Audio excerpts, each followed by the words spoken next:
Sweden embassy से मुझे call आई। मैंने उनके क्वेश्चंस को कैसे आंसर किया, उन्होंने एक्टिविटीज के बारे में क्या मेरे से पूछा, उन्होंने स्वीडन। बिस्मिल्लाहिर्रहमानिर्रहीम, अस्सलाम वालेकुम फ्रेंड्स, उम्मीद करता हूँ आप सब खैर खैरियत से होंगे। Welcome to my travel vlog travel hunt. जैसा कि मैंने आपको लास्ट टाइम बताया था कि स्वीडन का वीज़ा कैसे अप्लाई करना है, क्या उसकी डॉक्यूमेंटेशन की रिक्वायरमेंट है वो, और किस तरह से फॉर्म फिल करना है। अब इस एपिसोड के अंदर मैं आपको बताऊंगा कि इनका आपने ट्रैवल प्लान कैसे फिल करना है और जो एम्बेसी से कॉल आएगी वो आपने किस तरह आंसर करना है। अच्छा, पहले हम स्टार्ट करते हैं वीडियो। तो उससे पहले मैं आपको बताता चलूँ कि ट्रैवल प्लान नहायत सिंपल सा होना चाहिए। मैं आपसे फॉर्मेट भी शेयर कर दूंगा कि उसमें कोई भी ज्यादा टेक्निकल चीजें नहीं चाहिए। सिंपल सा एक फॉर्मेट है जिसके अंदर आपने जस्ट बतानी है कि ये डेट्स हैं, सिटी का बताना है, आपने अपने होटल का नेम बताना है, एक्टिविटी बतानी है कि उस दिन क्या करना है। अच्छा, फॉर एग्जाम्पल जिस तरह मैंने जब स्वीडन का अप्लाई किया था, स्वीडन किया था और साथ नीदरलैंड किया था, मेरा टोटल 10 डेज का प्लान था। तो उसमें मेरी 4 नाइट्स थी स्टॉकहोम के अंदर, 2 नाइट्स थी माल्मो की और 3 नाइट्स थी एम्स्टर्डम की।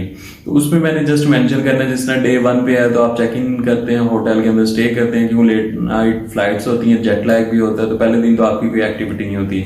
नेक्स्ट डे आप स्टार्ट करें, उसमें से एक्टिविटीज देखें। अच्छा, एक्टिविटीज का मैं आपको बताता चलूँ तो जस्ट आपने नाम लिखना। अगर म्यूजियम्स वगैरह देख रहे हैं तो म्यूजियम के नाम आप डाल दें उसके अंदर। अगर कोई पार्क्स हैं, उसके अलावा कोई मॉल्स हैं, आप उसके अलावा कोई स्पेसिफिक कोई उनका पॉइंट है तो उसको आपने जस्ट उनका मेंशन करना है, वो ज्यादा डिटेल नहीं बतानी। आगे आपने साथ साथ मेंशन करना है कि अगर स्टॉकहोम के अंदर कौन से होटल के अंदर स्टे कर रहे हैं आप, ठीक है, और उसका एड्रेस डाल देना। अच्छा, एक और इंतहाई अहम चीज आपको मैं बताता चलूं कि जब आपने ये मेंशन करना तो ये इसका एक प्रिंट भी लेके रख लेना। जब एम्बेसी से आपको कॉल आती है तो आपके पास पता होना चाहिए, क्यों आपने ट्रैवल प्लान अगर खुद भी बनाया है या किसी से बनवाया है तो समटाइम आपको याद नहीं रहता है, तो वो पेपर आपके पास होना चाहिए। अब नॉर्मली आपको पता है स्वीडन 15 से 20 दिन के अंदर डिसाइड कर देता है आपकी पूरी एप्लीकेशन को, और उनकी कॉल भी 15वें 16वें दिन आ जाती है। तो अब मुझे जब कॉल आई तो उन्होंने क्या क्या क्वेश्चंस किए हैं और किस तरह मैंने उनको आंसर किया है ये मैं आपको बताता हूँ।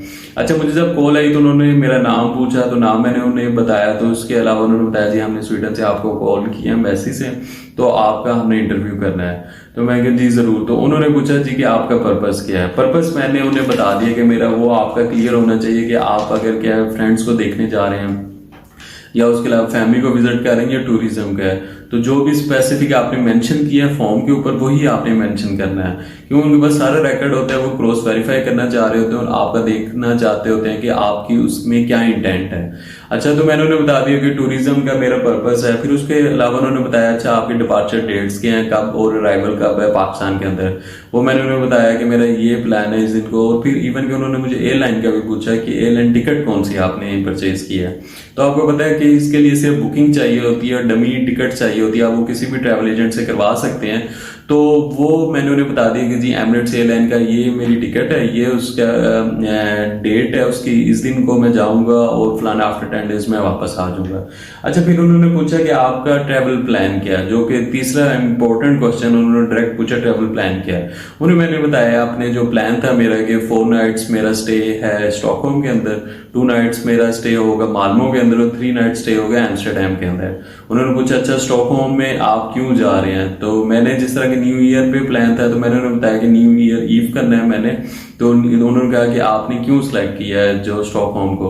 तो मैंने उन्हें बताया कि स्टॉकहोम के अंदर एक म्यूजियम है, स्कैंसन म्यूजियम है, जो कि मैंने सर्च भी किया हुआ था कि जो कि बड़ा हिस्टोरिकल है, वन ऑफ द ओल्डेस्ट जो म्यूजियम है इन यूरोप। तो उसके हवाले से मैंने बताया कि वहां पे बड़ी अच्छी परफॉर्मेंसेज होती हैं, फायरवर्क होता है, डिफरेंट चीजें होती हैं, तो वो मेरी एक ड्रीम डेस्टिनेशन है। उन्होंने पूछा अच्छा आपका स्टॉकहोम में क्या प्लान है, फर्स्ट डे आप क्या करेंगे। वो मैंने उन्हें बताया कि मैं चेक इन करूंगा, उसके बाद लेट नाइट डिनर करूंगा और उसके बाद सो जाऊंगा। नेक्स्ट डे मैं फिर अपनी एक्टिविटीज है जो कि मैंने ट्रैवल प्लान सबमिट किया तो मेरे पास था, वहां से मैं देख उन्हें बताता गया। फिर अच्छा, एक और सरप्राइजिंग चीज ये है जो उन्होंने पूछा कि इवन के आई डोंट नो वो चेक करना चाह रहे थे या उनको नहीं पता था, जो एम्बेसी से जिसने कॉल की थी, तो वो मुझे पूछ रही थी कि लाइक आपका होटल का नेम बताया। मैंने उन्हें बताया और इवन के उन्होंने मुझे स्पेलिंग भी पूछे उनके। अब मेरे पास ट्रैवल प्लान था तो मैंने देख के बता दिया उन्हें। अच्छा, जब ये उन्हें बताया फिर उन्होंने एक्टिविटीज का पूछा, उन्होंने 1-2 चीजों का भी पूछा, म्यूजियम से अच्छा तो ये कौन सा म्यूजियम है, क्या इसमें करता है। तो ये आपको व्यूअर्स जरूर पता होना चाहिए कि जो आप ट्रैवल प्लान के अंदर मेंशन कर रहे हैं एटलीस्ट आपको पता भी होना चाहिए। और मेरा खुद भी पॉइंट ऑफ व्यू ये है कि अगर आप किसी कंट्री के अंदर ट्रैवल करने जा रहे हैं और उसमें आपको जरूर पता होना चाहिए उनका। ये जस्ट लाइक ऐसे है जैसे अगर पाकिस्तान में कोई आए, कोई फॉरेनर आए और हमें बताए कि आई लव बिरयानी, तो हमें वो कितना अच्छा लगता है कि यार इसको हमें पता है। या वो बताए लाहौर के बारे में कि मैंने मीनार पाकिस्तान देखा है या कराची में सी व्यू देखा है, तो वो एक आपको उससे एक वैसे ही जो थोड़ा सा अट्रैक्ट होते हो इस चीज को ना, तो इस तरह उन्हें भी होता है। तो मैंने भी उन्हें बताया कि जी स्वीडन के जी ये फेमस है डिशेज हैं, ये फेमस डेस्टिनेशंस हैं, तो ये करेंसीज हैं, तो ये आपको भी पता होना चाहिए क्योंकि ऑब्वियसली आप उनको जा रहे हैं। और बेसिकली इनका पर्पस यही होता है कि ये बंदा कहीं स्लिप तो नहीं हो जाएगा वहां पे जाके, क्या ये वाकई जेन्युइन टूरिस्ट है, ऐसा तो नहीं है ये सिर्फ बस कर रहा है या किसी ट्रैवल एजेंट ने फील कर दिया, इसको पता भी नहीं है। और आपको पता होना चाहिए। तो फिर उन्होंने पूछा अच्छा ये आपने ट्रैवल प्लान खुद बनाया या किसी ट्रैवल एजेंट के थ्रू? तो मैं व्यूअर्स आपको बताता चलूँ, मैं काफी अर्से से ट्रैवलिंग कर रहा हूँ, तो मैंने आज तक जब भी जहां के भी वीजा अप्लाई किए आज तक खुद किए हैं वीजा अप्लाई। तो आई डोंट नो लोग क्यों करवाते हैं ट्रैवल एजेंट से, आपको थोड़ी सी रिसर्च कर लें आप, तो आपको बिल्कुल भी किसी किस्म की दिक्कत नहीं होती। मैंने उन्हें बताया जी कि ये मैंने ट्रैवल प्लान खुद बनाया, तो उन्होंने कहा जी आपको ये इन्फॉर्मेशन कहाँ से पता चली? तो मैंने उन्हें बताया कि डिफरेंट मैंने फोरम्स ज्वाइन किए हुए हैं, ऑनलाइन इंटरनेट पे इन्फॉर्मेशन है, डिफरेंट यूट्यूबर्स की मैं वीडियोस देखता हूँ जो इंटरनेशनल व्लॉगर्स हैं, फेसबुक पे कुछ ग्रुप्स हैं, तो वहां से उनको थोड़े से वो सेटिस्फाई हुए कि माइट भी कि ये जो बात कर रहा है ठीक कर रहा है। अच्छा, उसके अलावा उन्होंने मेरे से पूछा है कि ट्रैवल डेज उन्होंने पूछे और होटल की कॉस्ट भी पूछी उन्होंने कि आपने कितने कितनी होटल की पेमेंट की। आज तो वो जो होटल की रिजर्वेशन से डमी थी, बुकिंग थी, लेकिन अगर मैं उसमें स्टे करता हूँ तो उसकी कॉस्ट क्या होगी। तो ये भी आपको जरूर पता होना चाहिए कि उस होटल के अंदर जहां पे आप ठहरने जा रहे हैं तो वो क्या पेमेंट आप उसकी करेंगे। तो वो मुझे जुबानी तो नहीं थी याद, ऑब्वियसली 15 डेज पहले मैंने फिलअप किया था, तो बुकिंग तो मैंने 1 मंथ बिफोर करवाई थी एप्लीकेशन। तो लेकिन वो मैंने उन्हें कहा कि गिव मी अ सेकंड, तो मुझे booking.com जहां से मैंने बुक करवाया था, तो मैंने कहा मुझे ओपन करने दें, वहां से मैं आपको बता देता हूँ। तो वहां से देख के मैंने उन्हें बता दिया, तो वो जो एम्बेसी के कंसल्टेंट थे वो काफी इसके ऊपर सेटिस्फाइड हो गए। अच्छा, इसमें मैं आपको बताता चलूंगा, मुझे थोड़ा सा लगा कि यार इतना इन्होंने ट्रिकी क्वेश्चंस पूछे हैं तो माइट भी शायद रिजेक्ट कर दें, क्योंकि मैं सुना यही था कि पिछले काफी डिफरेंट जो कंसल्टेंट्स भी थे और जो पाकिस्तान के नवी लोगर्स भी बता रहे थे जो ट्रैवल कंसल्टेंट्स बनाते हैं, तो उन्होंने बताया था कि काफी अरसे से स्वीडन जो है वीजा नहीं दे रहा। तो पहले तो मुझे लगा शायद मेरा वीजा नहीं लगेगा, क्योंकि कुछ 16 डेज के बाद कॉल आई थी मुझे। तो वो आपको पता है क्यूरियोसिटी तो होती है आपको कि पता नहीं कॉल आती भी है कि नहीं, लेकिन जब कॉल आई और वो 20 मिनट उन्होंने इंटरव्यू किया और उनके जितने भी क्वेश्चन थे उनको आंसर कर दिया, और वो बिल्कुल फैक्ट थे, उसमें भी ऐसा नहीं थी कि कोई चीज मैनिपुलेटेड थी या कोई एग्जैजरेटेड थी। जो भी फैक्ट था, जो ट्रैवल प्लान था, जो चीजें थी, हाँ आपको पता होना चाहिए थोड़ी सी से। मेरा ख्याल है कि वो सेटिस्फाइड हो गई वीजा की जो बंदी थी, तो उसी की बेस पे उनसे बस उन्होंने एंड पे पूछा आपको कोई क्वेश्चन तो नहीं है? मैंने कहा बस मुझे बता देंगे इस पर डिसीजन कब आ जाएगा। तो उन्होंने कहा कि आपको इस वीक के अंदर ही पता चल जाएगा।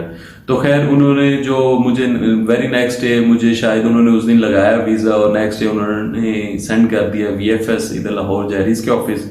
तो नेक्स्ट डे मुझे कॉल आ गई और कलेक्ट, तो वो खैर मैं जब कलेक्ट करने गया तो मेरा वीजा लग गया था। तो अच्छा, इसमें बताता चलूं कि व्यूअर्स के लोग जो थोड़ा सा टेरिफाइड होते हैं कि पता नहीं स्वीडन में ऐसी क्या क्वेश्चंस पूछेंगी, क्योंकि कुछ मुश्किल नहीं है, आम लोग हैं, वो लोकल पाकिस्तानी ही होते हैं मेरा ख्याल, और उर्दू में ही बात करते हैं आपसे। तो ऐसा नहीं है कि आपको इंग्लिश आनी चाहिए या इंग्लिश में बात करेंगे उसका इंप्रेशन है, आप नॉर्मली बात करें उन्हें। और आपने जो ट्रैवल प्लान दिया और जो एप्लीकेशन के अंदर आपने इंफॉर्मेशन दी है स्टिक टू योर प्लान, तो उसके अंदर कोई ऐसा मसला नहीं है कि आप इजीली कर सकते हैं। तो मेरा भी यही है कि लोगों को मैं इनकरेज करूं कि ये अप्लाई करें, लेकिन अप्लाई करने से पहले थोड़ा सा इसमें आपको रिसर्च जरूर करनी चाहिए। अगर आपकी थोड़ी रिसर्च है तो डेफिनेटली आप स्वीडन का वीजा हासिल कर सकते हैं। बाकी अगर आपको वीडियो अच्छी लगे तो प्लीज कमेंट जरूर कीजिए। अगर आपको कोई क्वेश्चन हो तो मैं अवेलेबल हूँ, हर तरह की कोई सपोर्ट चाहिए, हेल्प चाहिए तो I am always available. Thank you so much. Pakistan जिंदाबाद।